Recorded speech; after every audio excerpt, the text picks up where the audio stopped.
Hello everyone, in this video we are going to learn a new topic called tidy data. So we have talked about data transformation in chapter 5. If you haven't watched the video, you can go back to the playlist and to find data transformation, data manipulation videos. And for this chapter, we are going to talk about how to organize your data so that you can prepare it for analysis.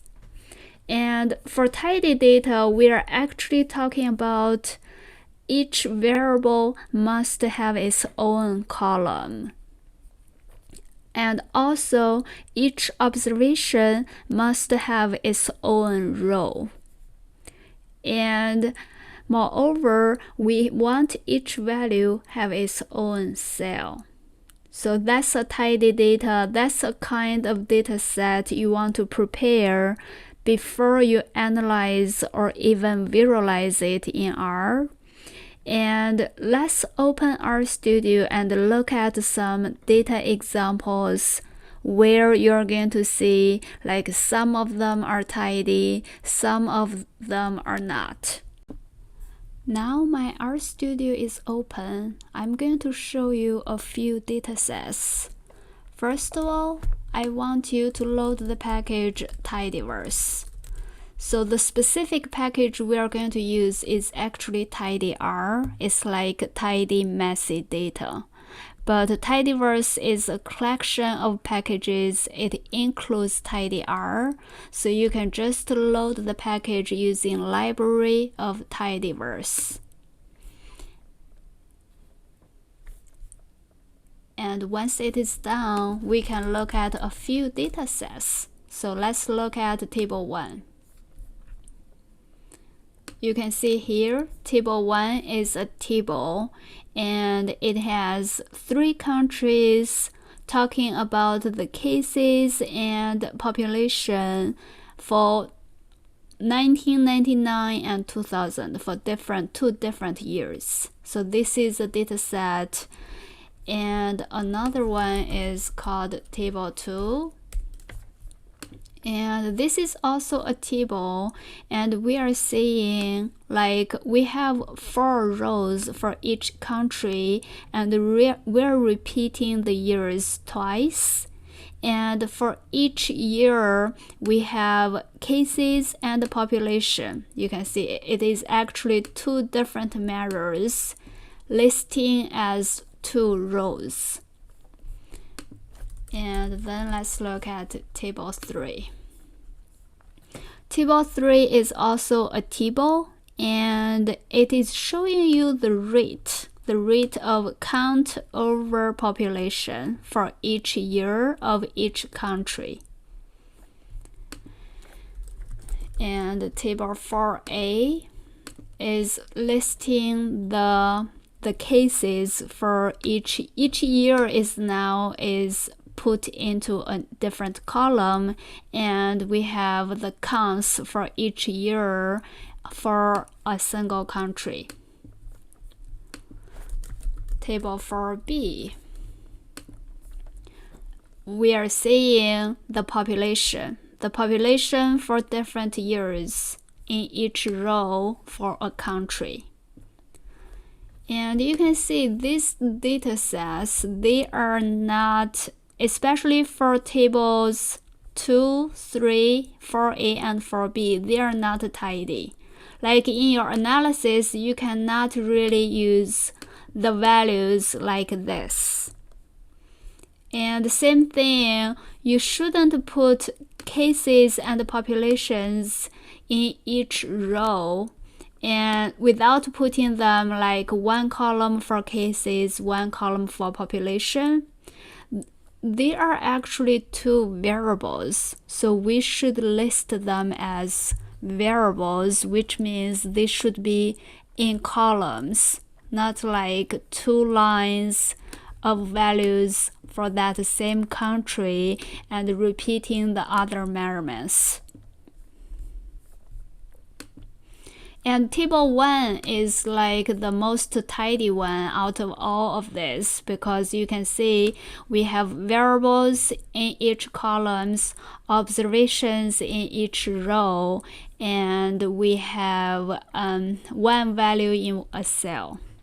So the first question is that we may want to add a variable named as rate, so that you can calculate, you can have that column ready for analysis.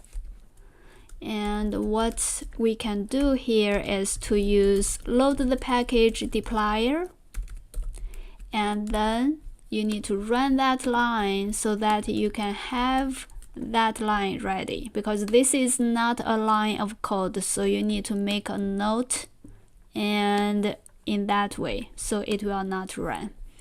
And then once you load that package, we can use our pipeline.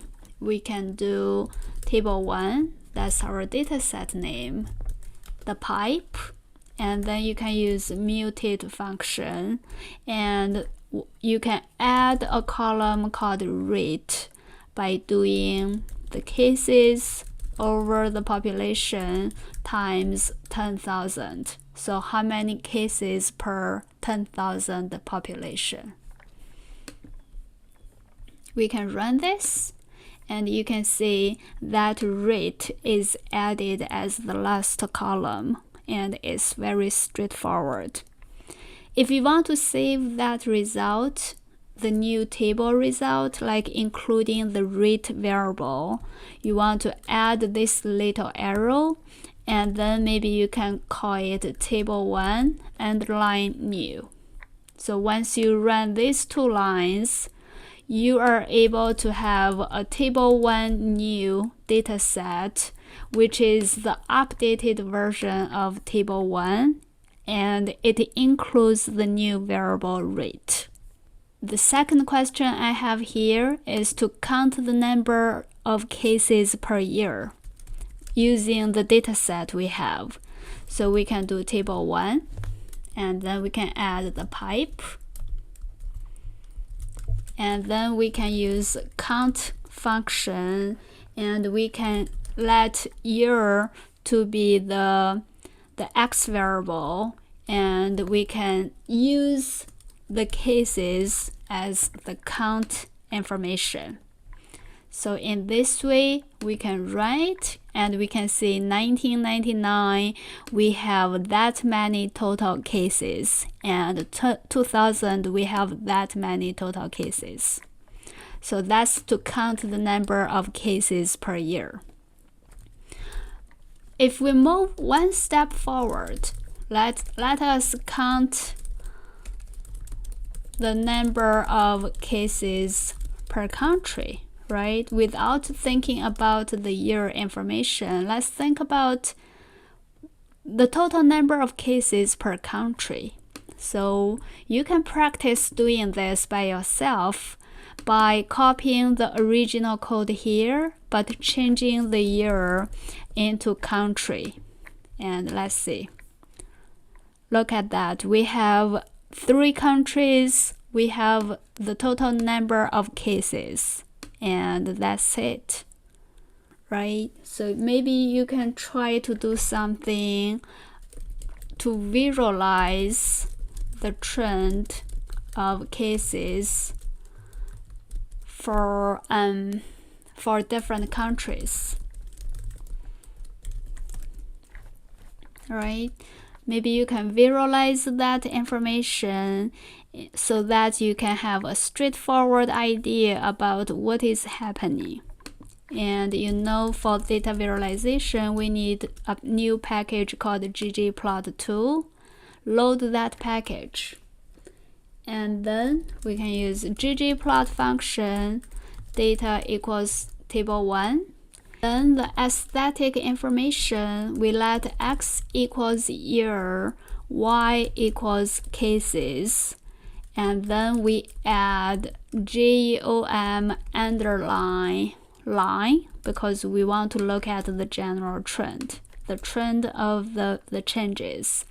And then the aesthetic information again, here we want to assign the group to be the country, so that you can have one line for each country, and in that way you can see the trend for different countries. And we can run this right now. So you can see this is the trend.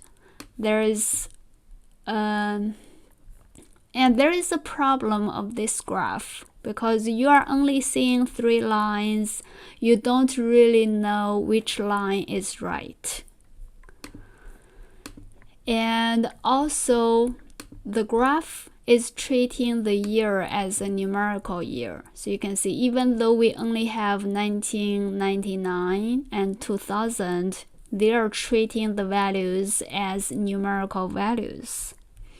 So the changes we can make is that we change the year to a factor year. So we only have 2 values, 1999 and 2000. And then we can add GEOM underline point, and then we also specify the color equals country. So in that way, we have different lines for different country, and we are able to see which line is for which country. So look at this graph right now. Now look at this graph. So clearly we can see there is not much change in this country, and there is a big change in Brazil, and there is not much change in China, but the line, the 2 values are super high comparing with the other 2 countries. So this is a data visualization based on the data we have. You can also visualize the rate. Like instead of this Y here, you can actually change it to the rate changes. I'm going to copy these 3 lines all together, but I'm only going to change the rate. Remember the rate variable we calculated, we added by ourselves. And you need to use the table 1 underline new. So now run that line. And you can see the rate changes is so dramatic for Brazil and so flat for China. And the third country, there is also a big change. So when we looked at the cases, there is not a big change for this country, but now there is.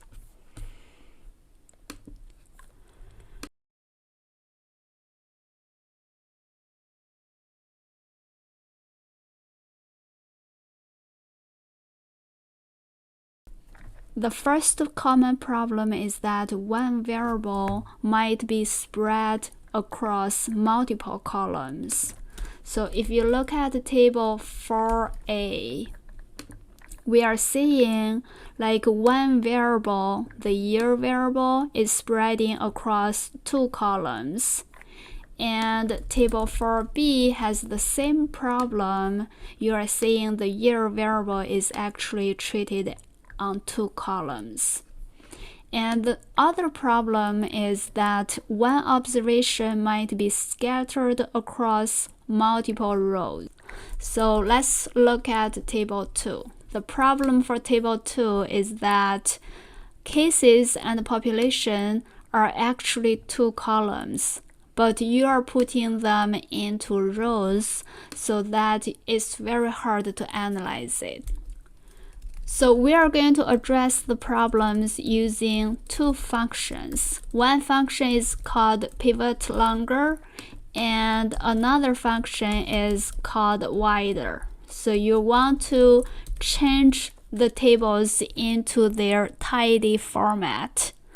So let's look at table 4a again. So we are having the variable names incorrectly because those are actually variable values and we are treating them as variable names. So to address table 4a, we can do a pipeline, and then we can do the longer option, and then we treat the values as like the 1999 and then the values 2000. So we want to address those values and we want to change them into year. So names to year variable, and then the values to the variable named as cases, because this table is about the total count of cases for each country under each year. So we want to change those values into the values of variable year and the real values here into the variable values of cases. And let's run these two lines here. So you can see now we have a tidy table, we have country, we have year, we have cases. And we can also define this table as table 4a tidy, so that you know that is a data table that you have addressed.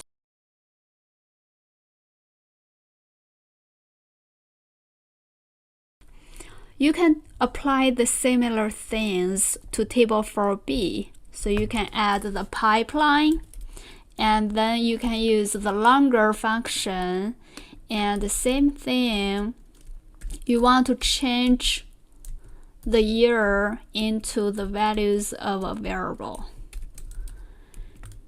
And that means these values are going to be the observations of a variable of year, and the values of this table 4b, will be the values of population. And let's run this and see. So you can see we have each country, each year, and we have their population number. And we can also name this table as table 4b tidy, so that we have two tidied data set, table 4a and table 4b, and we can run these lines so that table 4a tidy and table 4b tidy are defined. So you may wonder, can we combine these two tables together? Because we have one table including an information and the other table including another information. We can do that by using a function called left join.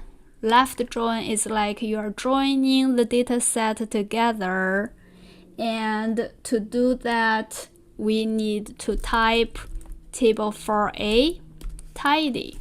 You want to use the tidy data set, table 4b tidy. So let's try to do this and see what happens. Now you can see after the left underline join, we have the country and year are the same, and we have cases and population. We have all this information together. And this table is like our original table 1, which is a tidy data set. Okay, now let's look at table 2.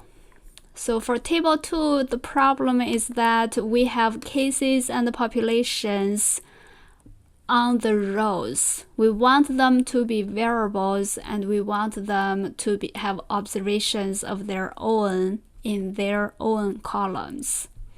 So let's do that by using a pipe, and then we are going to use the wider function.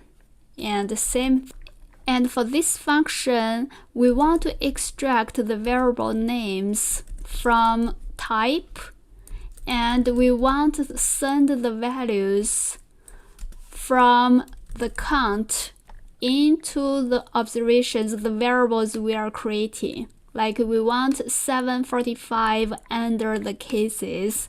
We want this value under the population. So for wider function, we want names from that variable name, which shouldn't be there. And we want the values to go to their real variable names. And that's it. That's table 1, right? That's a tidy dataset from table 2 who goes a long way and changed into table 1.